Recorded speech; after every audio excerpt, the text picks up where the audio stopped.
Over the past few weeks, I've been working with several entrepreneurs who felt limitless using tools like Bolt or Windsurf. Once they understood how to prompt properly, they were able to build amazing prototype. But after chatting with some of them, I identified a big security issue in their app, which could lead anyone who can use their app to actually also use their API's key for OpenAI or any APIs they connected their app to. So don't worry, in this episode and its video, I will explain what happened, why it happened, and what guidance do we need to provide to the prompt in order to avoid such a risk.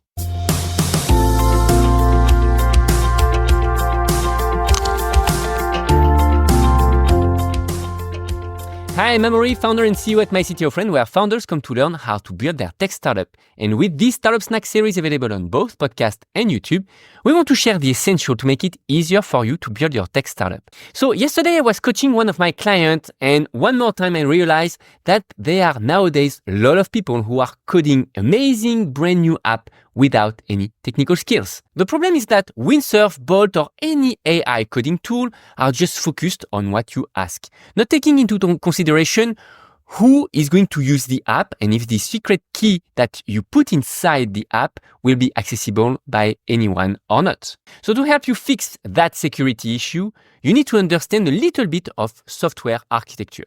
No worry, nothing fancy. I believe that anyone can understand that. Even my mother could understand that. So just let's dive in and let me explain. So usually when we start building an app, it should be either for a web platform or for a mobile application.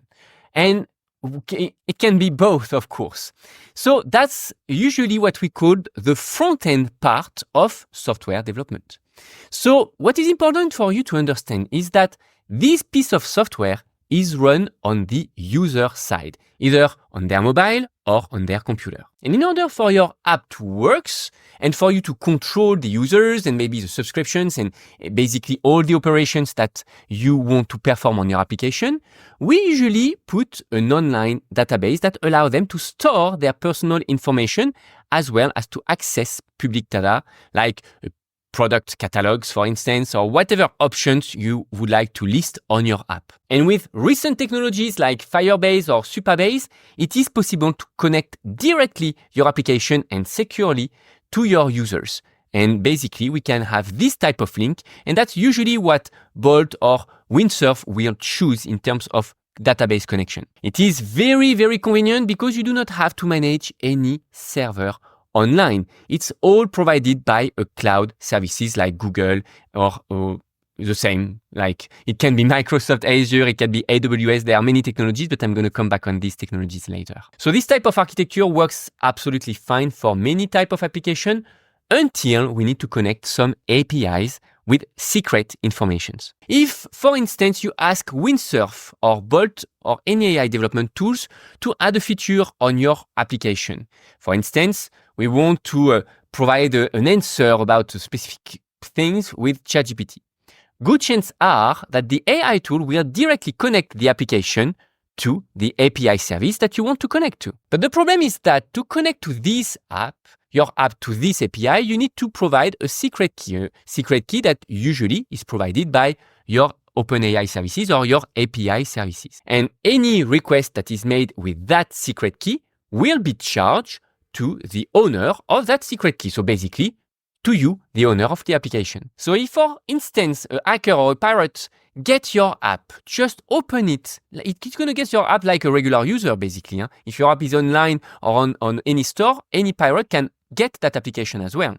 And if that pirate just open the code of your application, which is not that complex, he will be able to access to your API key. And then he can use it, or he can even worse, sell it in order to perform tons of requests under your name and you will be charged for.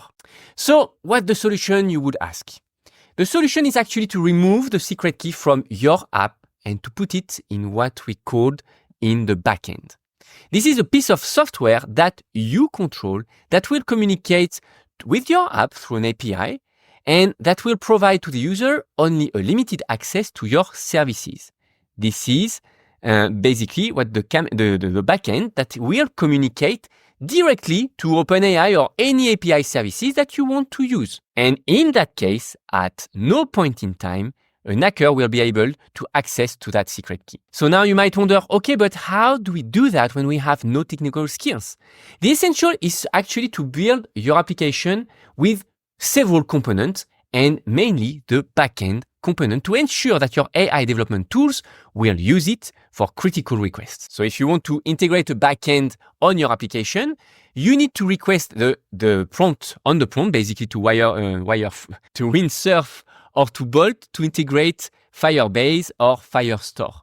Basically, your environment will have two different apps, the web or the mobile, and the backend function, or maybe three different apps if you have web and mobile. That's how we call them. That's backend function. That's the name that are used on any good cloud provider. And once the code of your backend function is ready, you can simply deploy it just by using one command that can be run by Windsurf, for instance. And that command will push your piece of code on the internet so that Google, AWS, or a cloud provider can run your code for you safely without having to manage any server. So I mentioned Firebase and Firestore because they are one of the easiest ones to set up and one of the most known as well. But in the industry, there are great alternatives like Supabase are really, really good as well. Google Functions, Azure Functions, AWS, Lambda Functions, pretty much the same. They can handle this type of service as well. And this is not a limited list. There are, of course, tons of other technologies available out there, and you can work with others as well, but they might be more complex to set up than the one that I just shared here. Honestly, to make it very easy, I highly recommend just Firebase because it does everything database plus running backend functions, but you can also move forward with Supabase, which is quite easy as well. So like I shared on my last video about how to build a mobile application, web application, as well as a backend function, your project should have a specific directory for each component of your solution. If we check basically the screen of my last video, I had a package directory under which I have admin, functions, mobile, as well as web, which was a small page, web page that I built at some point. But basically, each directory is a dedicated software, and all that is in an entire repository of software, what we call a Monorepo method. That's basically what we should ask to the prompt, and that's the foundation of any good software nowadays if we want to have mobile application and multiple components on our software. And by the way, this is the structure of the last video that I highly recommend if you haven't watched it, how to build a mobile application and a back office with AI. You will see how I used these directories. So all that is the foundation of any software. That's a small introduction to software architecture that is actually a real must to understand how to build softwares even by using prompts. Even if you don't have any technical background, you need to understand this concept. So I hope it helps and that you will be able to build a more secure app with this. Of course, it's still a bit technical to build an app, even with AI tools like Windsurf or Bolt. But the very, very good news is that now you can build pretty much 90% by your own, without having to hire a developer or to have any technical background. And by the way, on that note, if you have a startup project and if you want us to help you accelerate and build more reliable softwares by yourself using AI, we are currently launching a special program for non-technical people to help them launch their product with AI development tools, providing this last 10% of the tech expertise you need to generate better prompts, avoid error, and publishing a secure app to the world. So if interested and if you want to know more about that new offer that we are launching, visit MyCTOFriend.co or check the link in the description below. And also know that we are currently launching at a huge discount price, so that won't last for long, so take it before it runs out of spots. And until then, I hope you like this video. Feel free to comment or to ask any questions in the comment sections on YouTube.